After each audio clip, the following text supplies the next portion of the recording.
ఇప్పుడు మా అమ్మ, మా పెద్దమ్మ.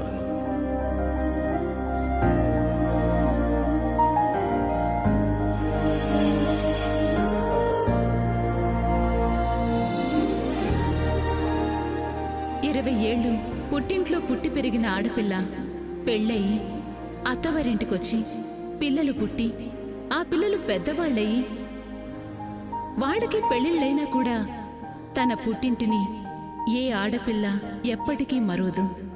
కానీ మా విషయంలో అలా జరగలేదు. ఈ ఇల్లే మా పుట్టిల్లు. అత్తయ్యగారే మా అమ్మగారు. మా పుట్టింటిని మేమెప్పుడూ మర్చిపోయాం.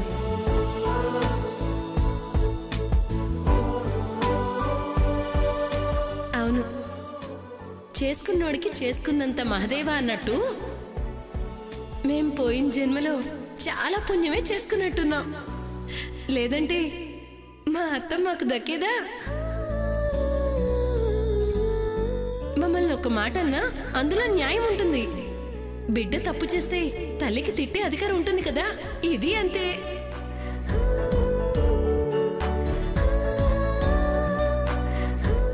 మాకొచ్చే కోడళ్ళని మేం కూడా మా అత్త మమ్మల్ని ఎలా చూసుకుందో అలాగే చూసుకుంటాం.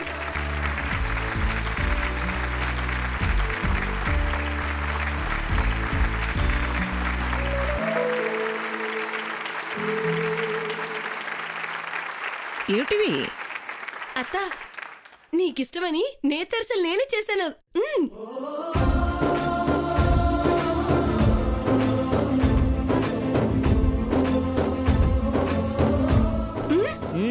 చాలా బాగున్నాయి.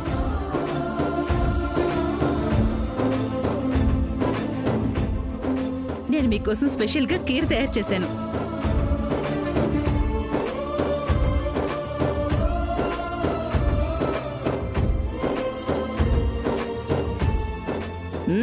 బాగుంది, బ్రహ్మాండంగా ఉంది. ఇంతకుముందు ఎప్పుడు ఇలా చేయలేదే? ఈ మధ్యన నేర్చుకున్నాను అత్తయ్య గారు.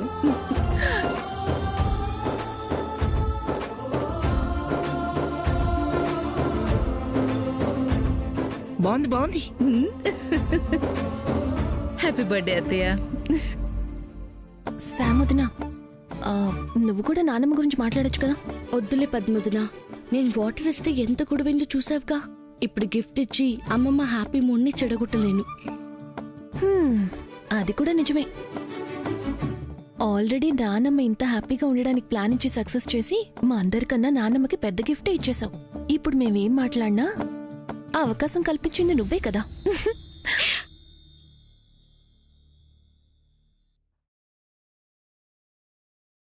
ఇప్పుడు ఈ ఇంటి అల్లుడు గారు అంటే మా బావగారు శ్రీనివాస్ గారు మాట్లాడతారు.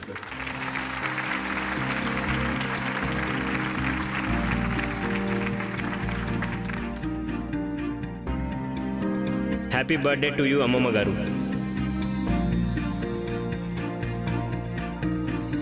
ముందుగా నేను వజ్రపాటి ఫ్యామిలీ మెంబర్ అయినందుకు సంతోషంగా ఉంది.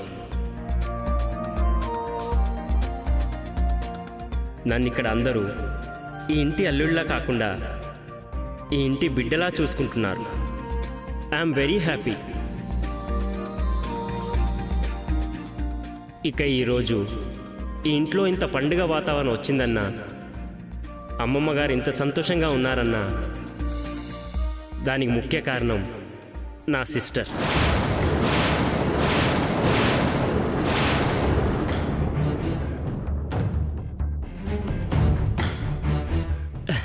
సిస్టర్ అంటే నా తోడబుట్టిన వారు కాదు, అంతకన్నా ఎక్కువైనా నా శామ్ సిస్టర్.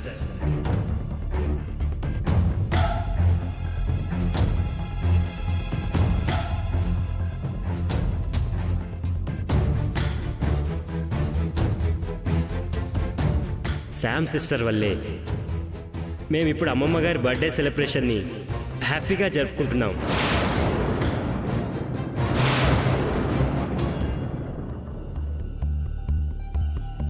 నిజంగా ఈరోజు నాకు చాలా హ్యాపీగా ఉంది.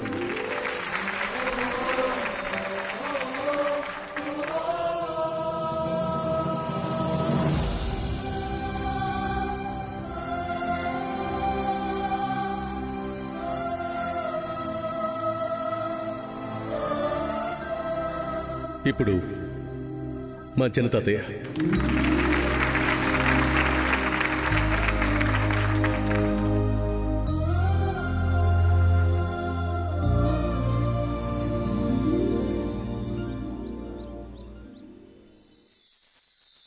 నిజానికి మా వదిన గారి పేరు చెప్పటానికి కూడా నాకు అర్హత లేదు.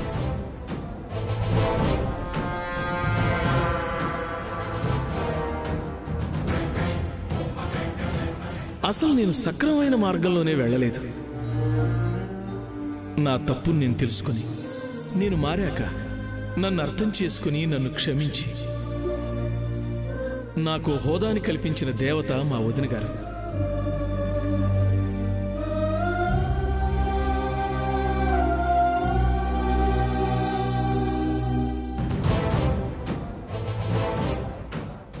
అన్నయ్య గారు, మీతో ఒక విషయం మాట్లాడాలి.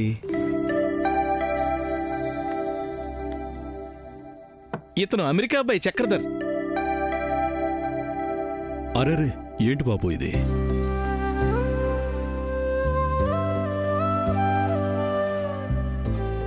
చాలా మంచివాడు, బుద్ధిమంతుడు. వాళ్ళ పేరెంట్స్ తనకి సంబంధాలు చూస్తున్నారట. మనం కూడా మన కళ్యాణికి సంబంధాలు చూస్తున్నాం కదా. మన బాబురావు గారి అమ్మాయి పెళ్లిలో మన కళ్యాణి చూశాడట, నచ్చిందట. ఆ విషయమే మాట్లాడడానికి వచ్చారు. ఇది సందర్భం కాదు.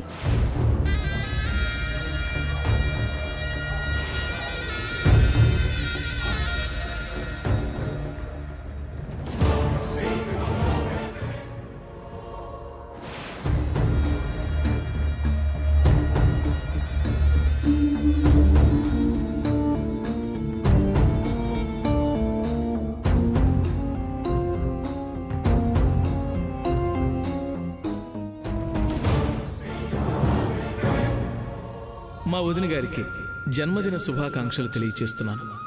ఈ సందర్భంగా మా వదిన గారికి నేను ఇవ్వగలిగేది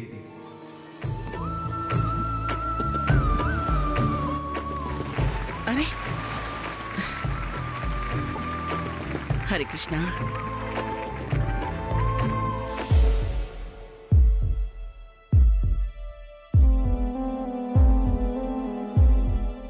చక్రధర్, నీ ఆశయాలు పద్ధతులు నాకు నచ్చాయి. నా కూతురు నీకిచ్చి పెళ్లి చేయడంలో నాకు ఎటువంటి అభ్యంతరమూ లేదు. నా భార్య పుట్టినరోజే నా కుటుంబానికి మంచి రోజు. ఇప్పుడే మీకు పెళ్లి చూపులు, నిశ్చితార్థం.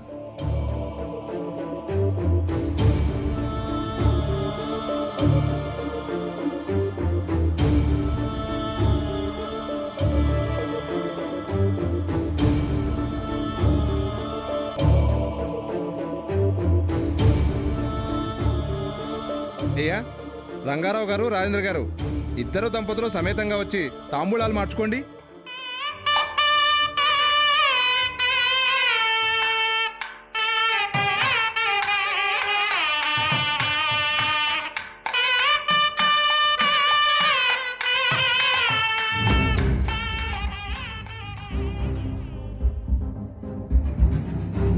ఆయనేమో కళ్యాణిని అడగకుండానే నిశ్చితార్థం జరిపించేశారు.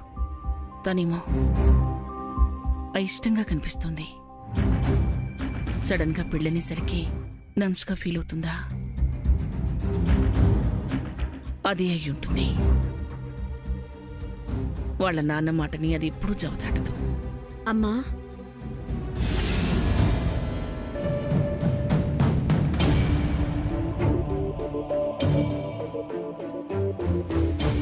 కళ్యాణి, ఏమిటోనే ఇంత త్వరగా నీ పెళ్లి నిశ్చయం అవుతుందని నేను ఊహించనే లేదు.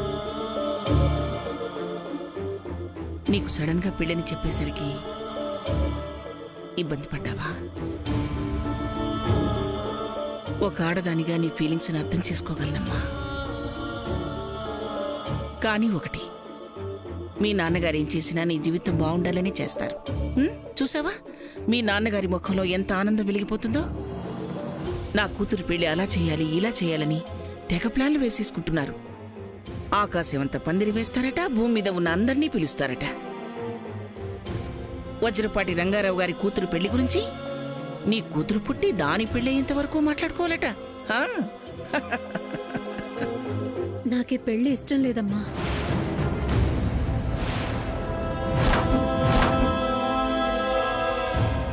కళ్యాణి, అవునమ్మా, నేను ఒకతన్ని ప్రేమించాను.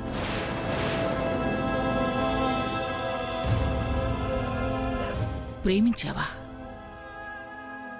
ఎవరు కళ్యాణి? అమ్మా, తను అమెరికన్. పేరు క్రిస్. ఇండియన్ కల్చర్ని, ట్రెడిషన్ని, క్లాసికల్ థియరీని రీసెర్చ్ చేయడానికి ఇండియాకొచ్చారు. తను చాలా మంచివారమ్మా. మనకన్నా కోటీశ్వరుడైనా ఆ గర్వం ఆయనలో అస్సలు కనిపించదు. మా ఇద్దరి అభిప్రాయాలు కలిసాయమ్మా. మేము ఒకరంటే ఒకరు ఇష్టపడుతున్నాం. నా కోసం తన దేశాన్ని కూడా వదులుకొని ఇక్కడే ఉండడానికి సిద్ధపడుతున్నారు. మీ అంగీకారంతో మేము పెళ్లి చేసుకోవాలనుకుంటున్నాం. కానీ ఆలస్యమైపోయింది కదమ్మా. నిశ్చితార్థం కూడా జరిగిపోయింది. పెళ్ళి అవ్వలేదు కదమ్మా.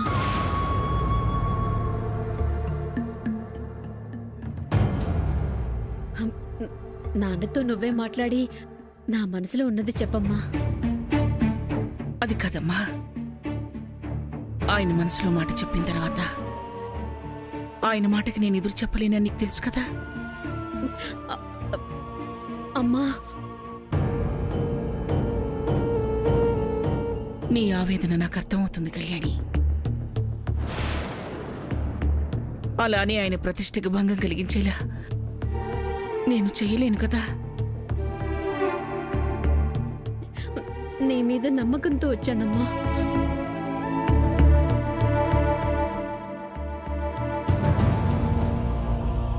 అమ్మా, ఇది నా జీవితం.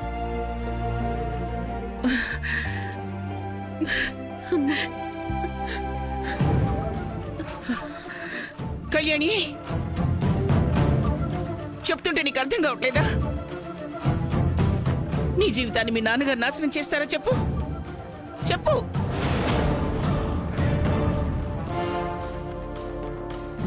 చెప్పలేకపోతున్నావు, చూసావా? అసలు ఎంతకాలంగా ఆ అబ్బాయితో నీకు పరిచయం? ఎంతకాలం ఆ అబ్బాయితో నీకు పరిచయం? నీ పరిచయం అనుకున్న వయసు ఎంత? ఓ నెలుంటుందా?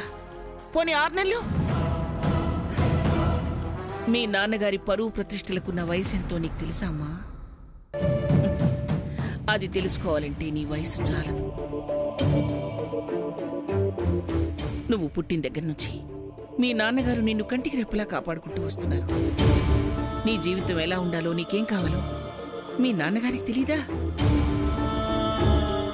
కొత్తగా పుట్టుకొచ్చిన ఆకర్షణ కన్నా శాశ్వతంగా నిలిచిపోయే కన్న ప్రేమ గొప్పదమ్మా. అది గుర్తుపెట్టుకో. అమ్మా, నాన్నగారి మాట కోసం నా ప్రేమని వదులుకోమనటం భావ్యం కాదు. కళ్యాణి,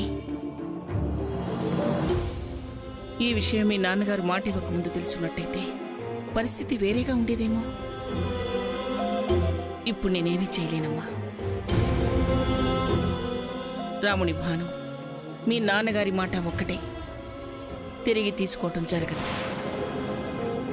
మీ నాన్నగారి మాట ప్రకారమే చక్రధర్తో అనుకున్న ముహూర్తానికి నీ పెళ్లి జరిగి తీరుతుంది.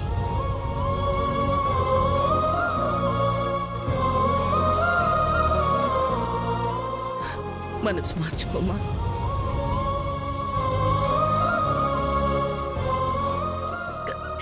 కష్టం అమ్మా.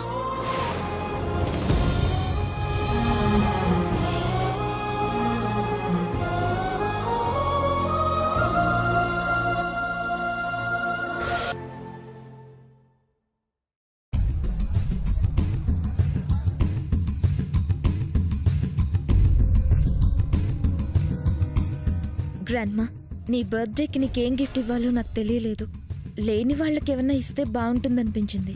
అందుకే గుడికెళ్ళి నీ పేరు మీద అర్చన చేయించి డైరెక్ట్గా అనాథ శరణాలయానికి వెళ్ళి 10,000 మందికి నీ పేరు మీద అన్నదానం చేసి బట్టలు పంచొచ్చాను.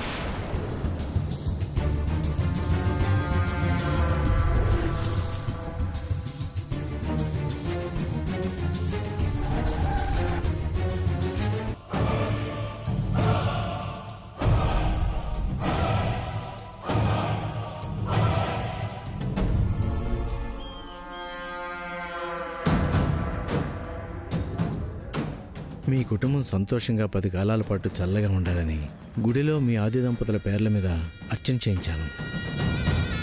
మీరు ఎల్లప్పుడూ ఆయురారోగ్యాలతో సుఖంగా ఉండాలని 10,000 మంది పేదలకు అన్నదానం చేసి బట్టలు పంచాను అత్తయ్య గారు.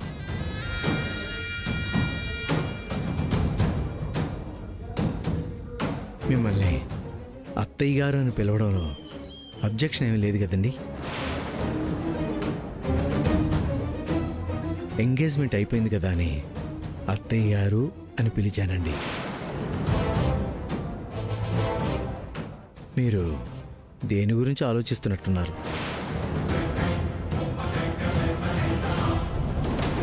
మీకు దూరంగా మీ అమ్మాయి నాతో పాటు అమెరికా రావాల్సి వస్తుందనుకుంటున్నారేమో. మీకు ఆ బాధను మిగల్చలేండి.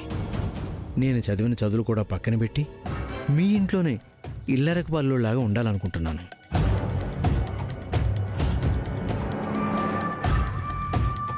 వచ్చిరపాటి వంశంలో నా పేరు ఉండాలని ఆశపడుతున్నాను అత్తయ్య గారు. నేను కోరుకుంటున్నది ఆస్తులు కావు అత్తయ్య గారు, చిరస్థాయిగా నిలిచిపోయే మంచి పేరు అత్తయ్య గారు. అది మీ కుటుంబంలో నాకు చోటు దొరుకుతుంది అత్తయ్య గారు. శివుడు వరమిస్తే పార్వతీదేవి కాదన్నది అనుకుంటున్నాను. మిమ్మల్ని ఆ ఆది దంపతులుగానే నమ్ముతున్నాను. ఇదంతా ఎందుకు చెప్తున్నానంటే, మీరు మామయ్య గారు నాకు మాట ఇచ్చారు. అమ్మాయి అభిప్రాయాన్ని ఒకసారి కనుక్కోమంటే, మీరు కనుక్కున్నారో లేదో నాకు తెలీదు. మా ఎంగేజ్మెంట్ అయితే అయిపోయింది. అయినా మీ అమ్మాయి మీ మాట కాదన్నదిలేండి. మీ రక్తం కదా. ఏమంటారు అత్తయ్య గారు? మీరు వేరే ఆలోచనలేమీ పెట్టుకోవద్దు చక్రధర్ గారు. నా భర్త మాటే జరుగుతుంది. ఆ మాట మీ మాటగా మీ చేతులతో మీ అల్లుడిని ఆశీర్వదించండి అత్తయ్య గారు.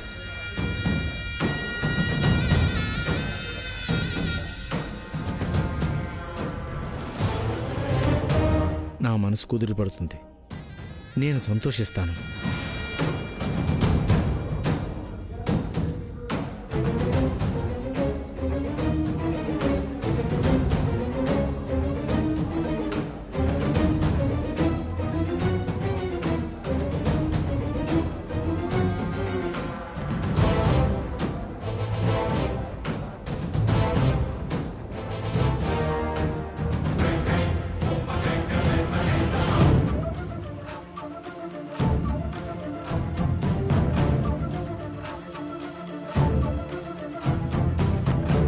నన్ను ఆశీర్వదించండి గ్రాండ్మా.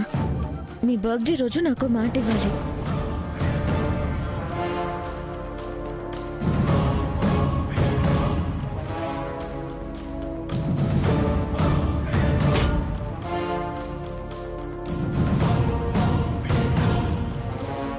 చూడమ్మాయి,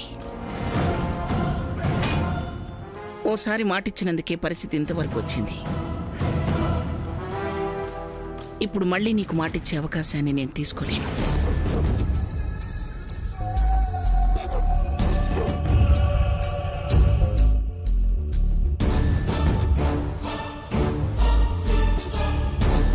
చెప్పిన మాటకైతే కట్టుబడి ఉంటాను. నా మనవడు ఎవరిని నా ముందుకు తీసుకొచ్చి పెళ్లి చేసుకుంటానంటాడో వాళ్లతోనే పెళ్లి జరిపిస్తాను. దానిలో సందేహం ఏం లేదు.